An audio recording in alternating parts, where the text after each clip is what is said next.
देखो दानियाल, हम पाकिस्तान के लोगों पर अटैक नहीं कर रहे, हम सिर्फ उन टेररिस्ट को खत्म करना चाहते हैं।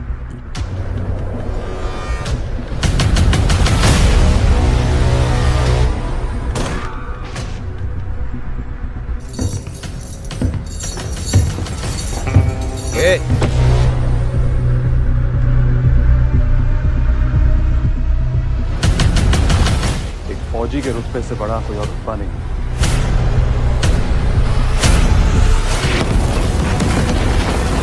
हिंदुस्तानी फौज से हमदर्दी करने वालों के लिए के दिलों में खौफ बना रहना जरूरी है।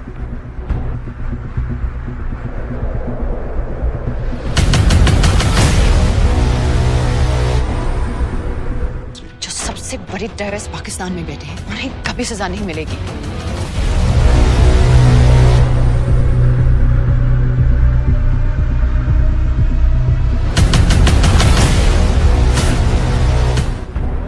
वो हाल करो हिंदुस्तानी फौजियों का कि कोई उनकी लाशें देखने की भी हिम्मत नहीं दिलाता।